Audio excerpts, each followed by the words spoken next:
There has never been a second and final closure for the 1977 fire to pay our respects to the 165 victims and the 200-plus injured, and pay tribute to the 500-plus involved in the most massive emergency disaster rescue recovery operation in the tri-state. How is it possible, and why so long? Some thought the nightclub might rebuild after the fire, but it didn't take long to realize that would never happen. The 79-acre property was held by the U.S. District Court until 1986, when a mixed-use developer purchased the property. No survivors or others organized a nonprofit or foundation that developed a land usage plan for a memorial before or after 1986. The first developer's plans were never executed. In 2001, the 79-acre property was purchased for a second time by a corporation operating a retirement community. The same thing that happened with the first commercial developer happened again with the second. Nothing moved forward in terms of commercial development. Southgate officials desire commercial development on the 79 acres, and they insist that a memorial is created. Memorials honoring major emergency disasters with the loss of many lives have never mixed commercial and municipal interests. Because of conflicts of interest, memorials for major emergency disasters are overseen by foundations or nonprofits. Had there been a nonprofit or foundation before or after 1986 to negotiate a purchase or lease to establish a memorial, then their plans could have been presented to the U.S. District Court in 1986, or to each developer and the city of Southgate. A good reference is the Station nightclub fire, an emergency disaster on February 20, 2003, which had its second and final closure with a memorial park called the Station Fire Memorial Park. A foundation secured the property and organized the memorial park that opened in 2017. For the dedication of the Station Fire Memorial Park. Some are calling it a final chapter, others say it's a new beginning. Bringing the music back. That was the goal of Sunday's dedication ceremony at the Station Fire Memorial Park in West Warwick. Hundreds gathered at the site where 100 lives were lost 14 years ago.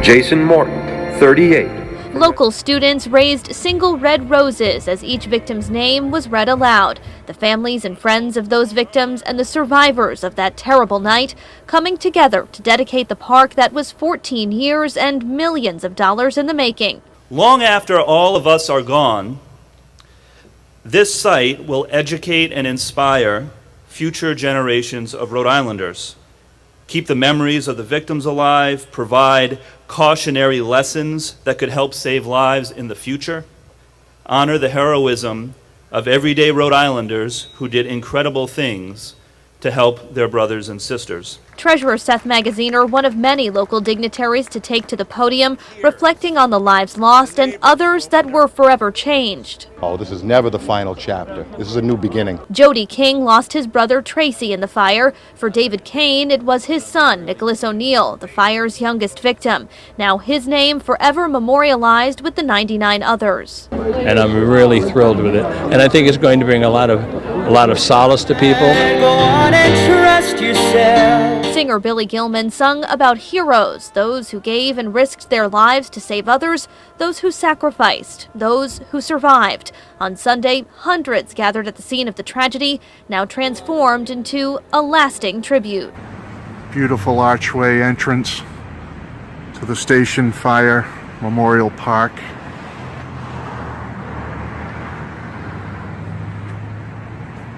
The actual site where the nightclub was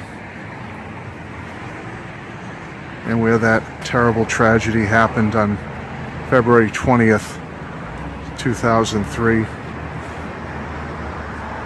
Inlaid bricks with the names of some different donors who donated to make this memorial possible.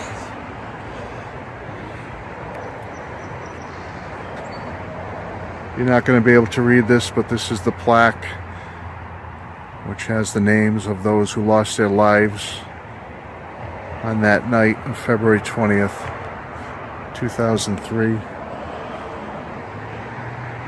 It's a beautiful memorial and tribute to those who lost their lives, those who were injured during the tragedy, their families and loved ones, friends. Very peaceful place. I mean, you can hear the traffic on the road behind me, the main road that leads past this memorial. But the park itself is very peaceful and quiet. They have these beautiful little areas, several of them, memorial, but everyone who lost their life here has a special marker with their name and date of birth on it, and with the term "remember" just below.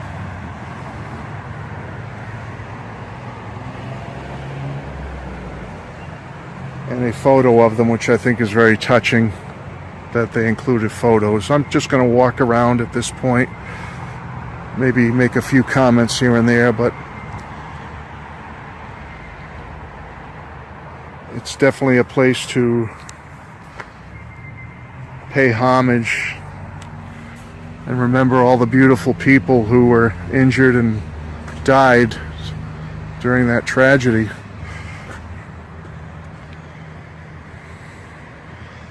Again, these little areas are all around the park. Shelter up top, but I would say it was approximately here.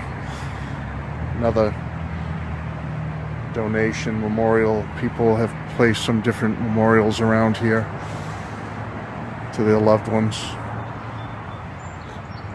Steps all are embossed with the caregivers, the volunteers, the state, the clergy. Where I am now is where the approximate entrance was to the Station nightclub. A nice little sitting area here with some benches. People honoring their loved ones. Again, it's hard for me to come up with words, folks. I apologize, but it's a very touching place to be. Music.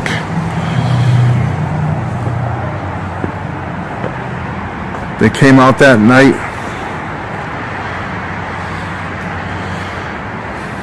to have a night of fun, rock and roll, enjoy good times with family and friends. Here's a timeline. Talks about different things. 60 years before the fire here. Talks about the Coconut Grove fire.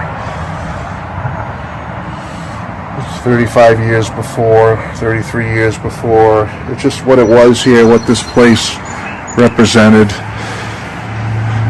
I believe prior to the fire, prior to it being the Station nightclub, I should say. I apologize. It was an Italian restaurant. Goes through the whole timeline of what happened after the fire and in the months and years after. And then at the end here it says, "Today, remember," which is very fitting.